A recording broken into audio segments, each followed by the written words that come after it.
ones and zeros. When you really break it down, that's what you and I are, right? When we gather around the digital campfire to explore these strange paranormal occurrences, we exist to one another simply as electrons traveling down a coax cable, or photons racing down strands of fiber optics. That can't be right, though. Is that all we are? Just uploads and downloads? Or does this strange place have a strange way of uniting us in more ways than we know? Hello, and welcome, my freshwater friends, to episode 36 of the About the Water podcast, an exploration of high strangeness on and around the Great Lakes. Today, we travel to all 5 Great Lakes without ever leaving the comfort of Lake Michigan. Here, we'll find that even the ones and zeros in this mysterious region of the world seem to behave in mysterious ways as they travel at the speed of light about the water.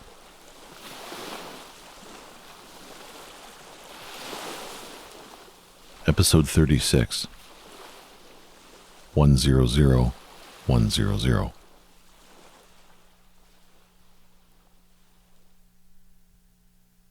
I am a god. Lars prepared to bring light to his new kingdom. I, Lars, am the first of the mortals on Earth to have achieved omnipotence. Crap, that's not the right word, though. Omnis something.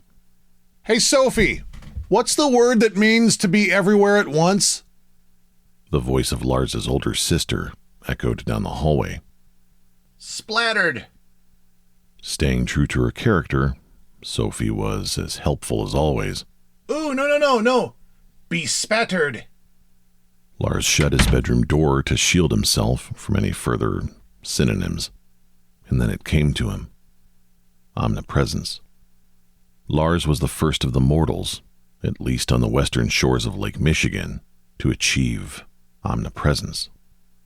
With a flick of the switch, his creation came to life.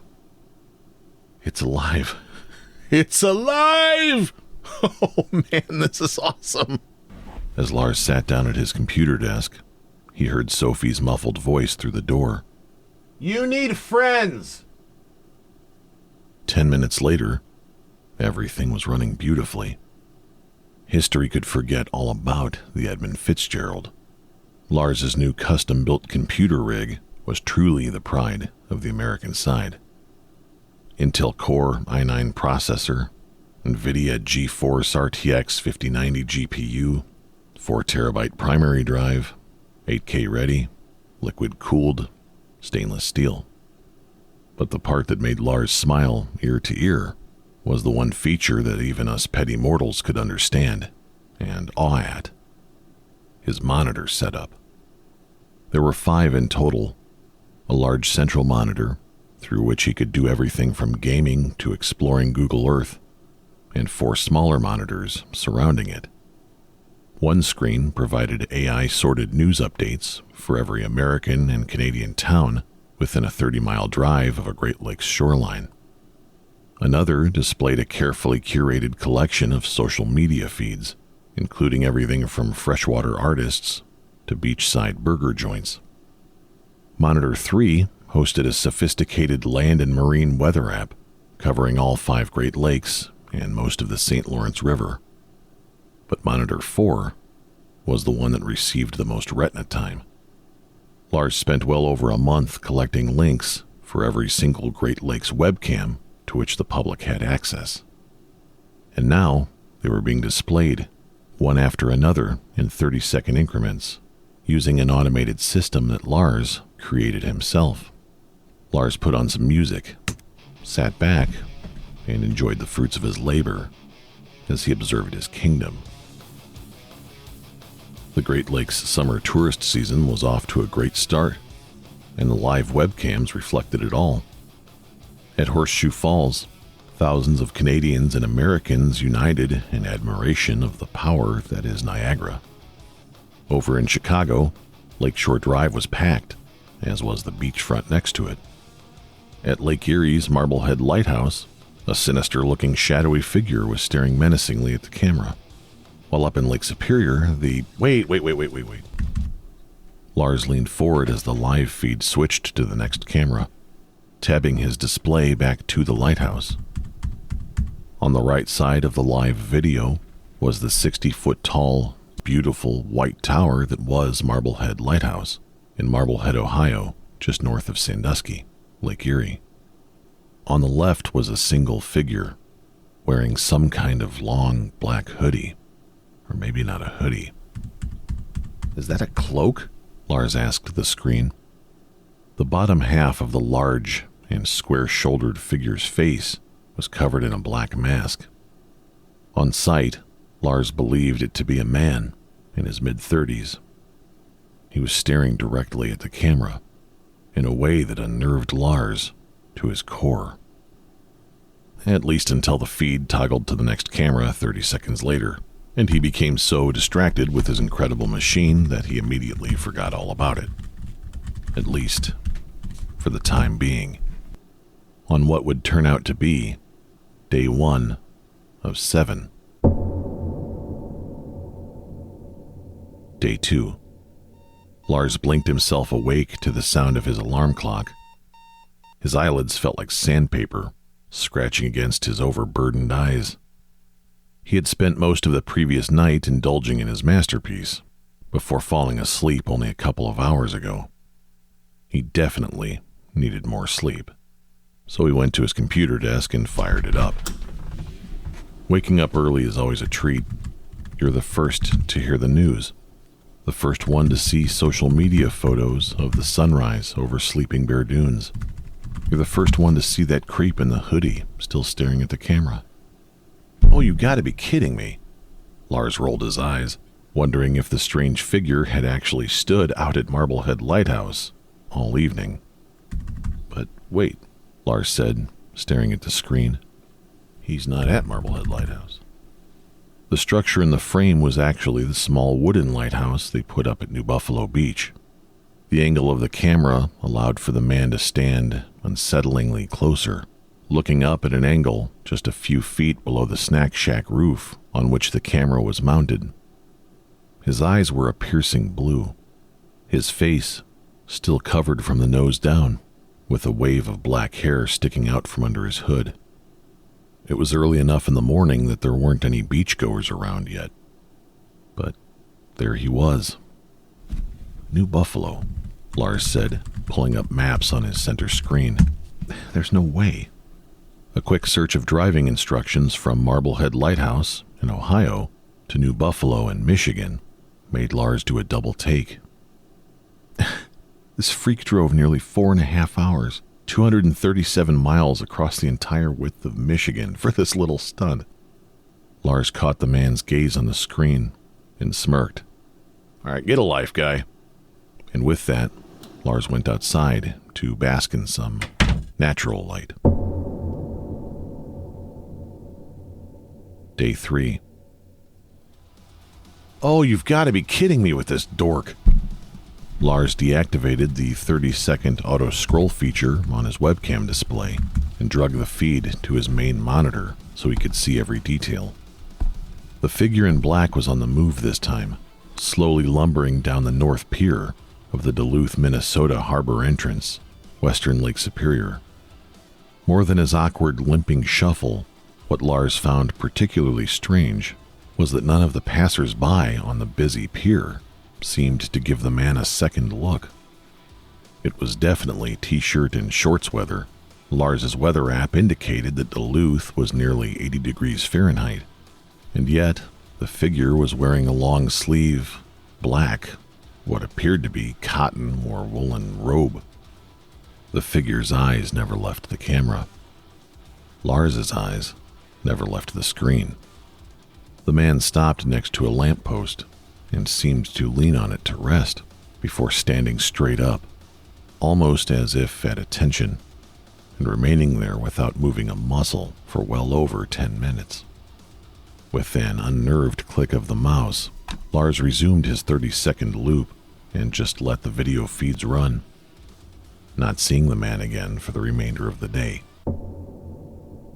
Day 4. I see you're moving up the coast of Lake Superior, Lars said. He was in full sleuth mode now. The figure was standing between the cliffside fence and Split Rock Lighthouse. Lars just let the live feed play, uninterrupted, while he scoured social media for any sign of someone who just liked to stare at webcams in a black cloak for fun. Lars found no results. He clicked on the auto loop feature on his video again, deciding that he would check back in at Split Rock Lighthouse a little later. But as it would turn out, he wouldn't have to. When the next video feed loaded into view, there he was.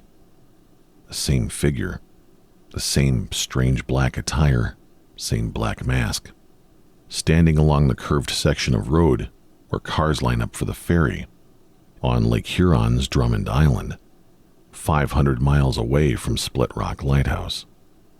A nearly 9-hour drive, if you don't include the ferry ride. What? All right, there's got to be more than one of these guys then, Lars said as he clicked back to the Split Rock Lighthouse feed. He saw that the figure, who was standing there only seconds ago, was now completely gone. Lars had to force himself to look away, but he did. He'd become spooked, and he'd had enough. For now. Day 5. You got him? Lars said into his cell phone, which was sitting on speaker on his desk. Sure do, man. Creepy. Lars's best friend Mitch was on the other end. The two stayed on the line together as they watched the video feed from the Thunder Bay landfill. The figure was standing next to a small gate, which separates the main road from the entrance to the landfill. Have you seen him anywhere else? Has he skipped to any other cams? Mitch asked. No, man, Lars replied. He's been standing there for literally hours. Yeah. Dude, he has to work there or something. If you look at maps, there's like a gatehouse kind of a thing. Probably a way station for the trucks that go in and out. I mean, someone who works there would have chased him away by now, right? Lars thought for a minute. Mitch, do you think he's actually there? There was a long moment of silence. No, Lars. I think he's a ghost. He's a ghost and he's coming to get you! Not what I meant, come on, Lars said.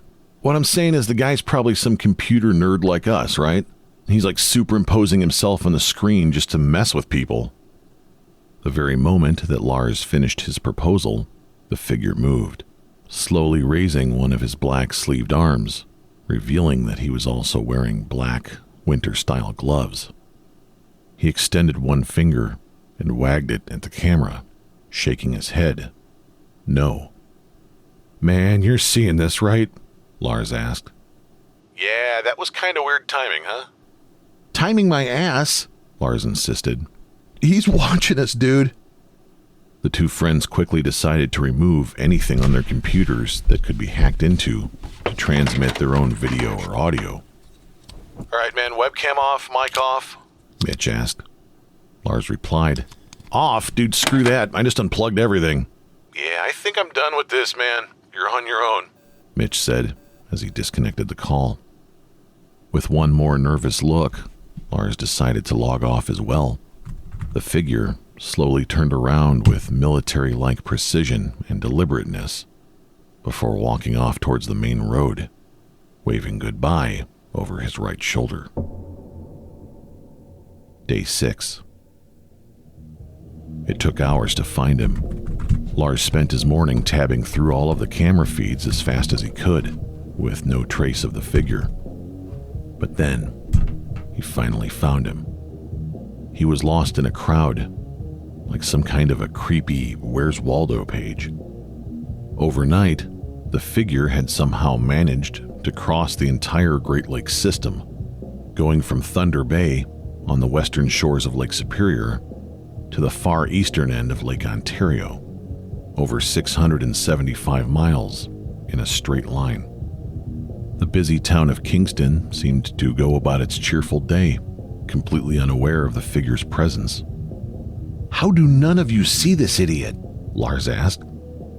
The figure immediately cocked his head to one side and put his fist on his hips, as if acting satirically offended by Lars's words. Lars removed his headphones in surprise. Then he assured himself that his own imagination was simply getting the better of him. He couldn't be responding to Lars, right? Lars sighed. "Screw you, pal." His sarcastic tone soon gave way to a nervous chuckle as the figure covered his mouth with one hand and wagged his finger at the screen with the other. Lars nervously glanced at the pile of gear that he had removed from his computer the previous day. Anything that had a microphone or camera attached to it was now resting on a pile of unplugged cables on top of his printer, which was also unplugged. Lars felt his heart beat faster as he whispered, softly, very softly, "Can you hear me?" The figure shook his hand right and left, indicating the answer. Kind of. Lars scrambled, looking around his cluttered desk for a pen. The figure lowered his hands and seemed to cock his head again in curiosity as Lars found a scrap piece of paper and wrote down, "What do you want?" Looking up at the screen, the man had his arms outstretched, seeming to point to everything around him. "I know you can hear me somehow. How are you doing this?" Lars looked at his cell phone. He made sure it was completely turned off before once again hunching over his small piece of paper. He covered it up with his head and hand and wrote so small that even he could barely read it. "Are you following me?" Looking up at the monitor, Lars saw that the man was making a pinching motion with his fingers, as if to indicate, a little bit, followed by a shrug and what appeared to be a friendly laugh. Lars was terrified. How could the figure possibly know what he was writing down? "Oh yeah, guy? Well, here," he said, as he leaned over the paper once more to write down Morse code, dots and dashes. "Where are you going next?" Slightly amused at his own ingenuity, Lars looked back up at the screen. The figure was now holding up a crudely made cardboard sign. On it were 2 words: Sturgeon Bay, the nearest major city to Lars's Door County, Wisconsin home. With a wave, the figure dropped the sign and disappeared into the Kingston weekend crowds. Day 7. Lars was so nervous that he felt dizzy. The Sturgeon Bay area had a handful of live webcams, and Lars was playing one on every monitor. Door County Maritime Museum, South View, nothing. He didn't see anyone in solid black, but even the cars were barely big enough to see from that view. Glidden Lodge Beach Resort cam, nope. Bayshore Lodge cam, nothing. All right, how about the docks? Marina cam, nope, nobody. With a trembling hand, Lars searched other nearby cameras, and eventually, to his dismay, he found him. He was standing in front of the boat launch at Bayshore Park, 11 minutes from Lars's front door. The figure tapped on his own wrist, where a watch would be, and then shrugged, giving Lars a "where have you been" kind of gesture.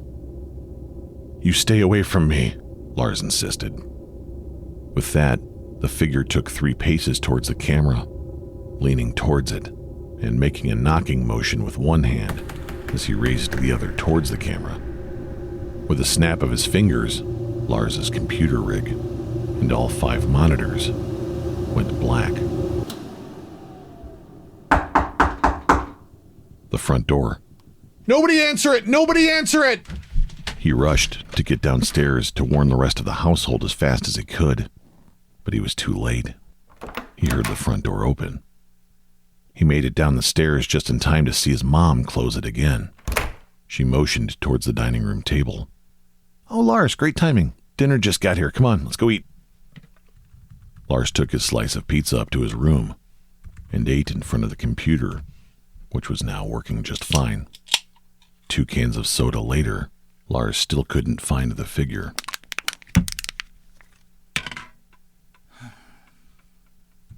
He never would.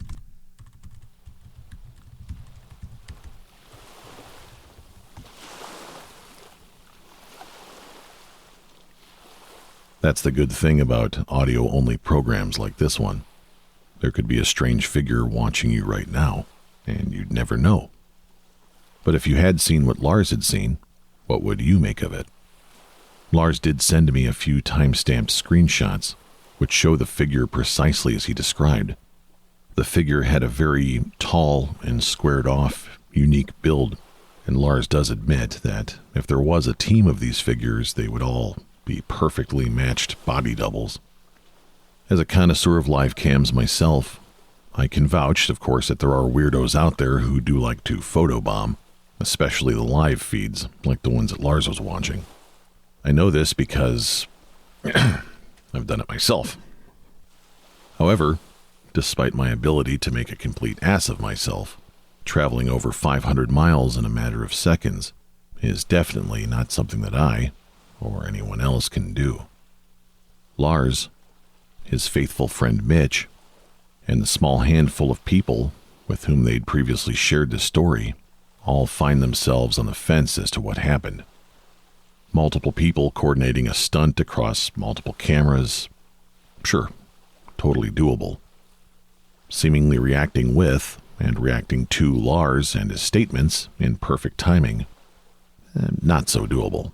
It could be a matter of perception, false perception, but it would also be an incredible coincidence in timing. Answering Lars's written questions with a cardboard sign that was pre-made, snapping his fingers to turn off Lars's computers, and then seemingly timing a knock perfectly with a Grubhub delivery in a weird sort of ding-dong ditch. Well, I think we can agree that that strangeness is a bit too high.